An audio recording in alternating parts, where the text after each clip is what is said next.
Hi guys! So pag-usapan naman natin ito ating iPad mini 6 Gen.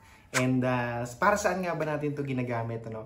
Well, ito nakuha natin to July 25 ng 2022 and it's been 1 year and 5 months na ginagamit natin ito. No? And primarily, ano ba yung naging dahilan natin? Bakit ito yung pinili natin versus iPad Air and iPad Pro? Siyempre, unang-una sa price. Although, mas cheap, diba? Mas mura yung ating iPad Air, no? Pero ang isang kinonsider natin dito is yung kanyang pagiging magaan. And nanood din ako ng mga ibang reviews, no? And sinasabi na kapag nanonood ka halimbawa ng mga titles or streaming apps, mga movies, no? Mga series, TV shows sa Netflix, sa Prime or YouTube, diba? Casual viewing ka lang. Magaan siya sa kamay. Hindi siya yung tipo nakakangalay na kapag ilang oras mo nang hawak. Kung ikaw yung tipo na kapag nag-iPad ka, gumagamit ka ng ganitong gadget, ng tablet, talagang hawak mo siya. Ayaw mo nang pinapatong. Pwede naman yun, nakapatong lang siya and all. Pero ako kasi mas gusto ko talaga is handheld siya, no? And sakto siya, hindi siya yung ganung nakakangalay nga talaga. Unless na lang, bibili ka ng casing na talaga namang mabigat, no? So, 1 year, 5 months, masasabi natin, okay naman siya, nagagamit natin ng matino. Yun nga lang guys, yan, ewan ko lang kung makikita sa screen, mamaya ipapakita natin. No? Ito, so dito sa lower left part, meron siyang parang light green smudge. Parang nagkakameron ng discoloration. Ito, hindi ko sure kung ito ay manufacturing defect na after ilang months ng paggamit na nga rin since naka 1 year 5 months na tayo. Pero hindi ko rin sure kung ito ba ay naapakan ng aming malupit, di ba? Na si cute aming Papi Bubbles, no? So, kailangan nyo ingatan syempre lahat naman ng gadget, no? So, anyway, yun yung isang napansin ko. Sa paglalaro naman, kung ikaw ay Mobile Legends player, okay na okay rin siya guys sa paglalaro, ano. Yun nga lang, yung iOS daw kasi hindi talaga siya parang supported, hindi daw siya talaga ino-optimize ni Moonton, ano. Kaya minsan, 'di ba, nagkakameron ng spike ping din. Pero I believe sa mga ibang Android din naman na gadget nagkakameron din siya ng kumbaga ping spike, no. Pero ito guys, lately napapansin ko, I'm not sure if this is a defect ng iPad natin, iPad mini 6 ngayon after some time of using. Pero merong parang kumbaga split second, millisecond ba yung tawag doon, na parang nagfi-freeze yung ating screen kapag yun nga naglalaro tayo ng Mobile Legends, ano. Pero lately parang nawala. May mga moments na merong ganon, freezing, parang yun nga, mararamdaman mo siya pag naglalaro ka talaga na parang tatawagin mo siya na lag, ano.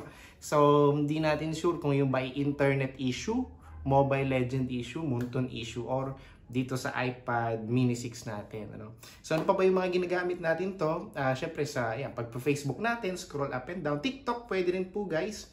Ayan, nagti-TikTok tayo. So, yan. Kung ikaw ay addict din sa TikTok, di ba? Pwede mo yan, no? Scroll up and down ka lang. Ayan. Okay?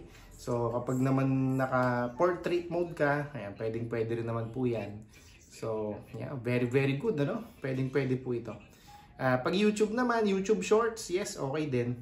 Yun nga lang guys, na napansin ko sa, sa iPad mini na app, meron siyang mga hindi talaga sinuport ng developer ng iba't ibang apps, ano? Kumbaga, halimbawa itong Shopee, wala talaga siyang Shopee na pang iPad. So parang ang format lang niya is pang cellphone pa rin. Inilagay lang dito sa iPad. Kaya papansin nyo, yan, parang ang iksi niya, di ba?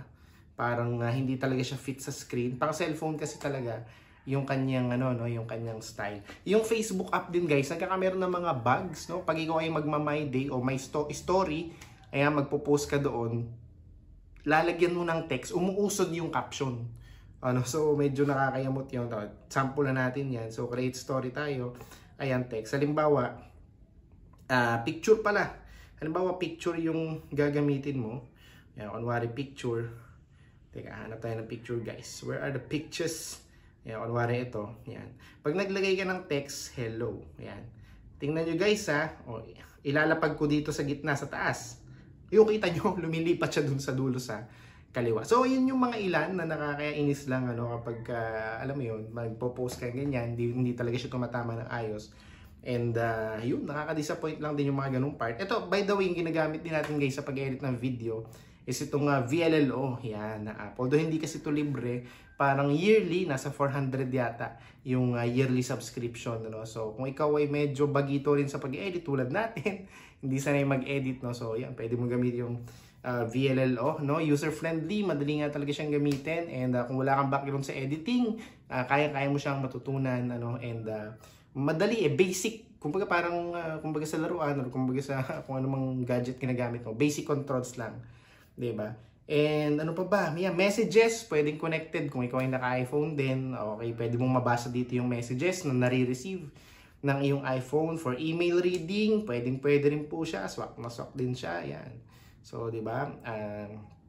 Ayun. So, basically, yun po yung ating pinagagamitan itong iPad mini 6, ano, pero again, ito po ay mainly for our viewing of mga content, ano, mga Netflix, Prime, Disney. So far optimized naman yung Disney. Tama ba? Para dito sa ating iOS, ano na ba ang ano? iOS, ano na ba tayo, guys? Ayan, hindi ko na rin maalala yan. Pero kung mahilig ka manood, yan, Disney, Prime Video. Ngayon sa Prime, nag-addict tayo sa, ano, yung sa Richer, ano, napakagandang series noon. Ayan. So anyway, kung ikaw ay mayroong iPad Air 6, ayan, iPad mini 6 Gen, comment below kung ano yung magandang, ano, sa'yo. Magandang advantages ng pagkakameron ng iPad mini 6, no? And ilang buwan mo nang meron ka niyan, ilang taon ka nang merong iPad mini 6. Or, kung hindi naman, kung wala ka pa, nag-isip kang bumili, baka may tanong ka pa, di ba? May mga questions ka pa. And kung hindi mo pinili yung iPad mini 6, comment na rin below. Ba't di mo pinili yung iPad mini 6? No? Para, syempre, mga naghahanap ng bibilhin, di ba? Is para makita talaga nila na from user experience, ito yung reason ba't ko binili.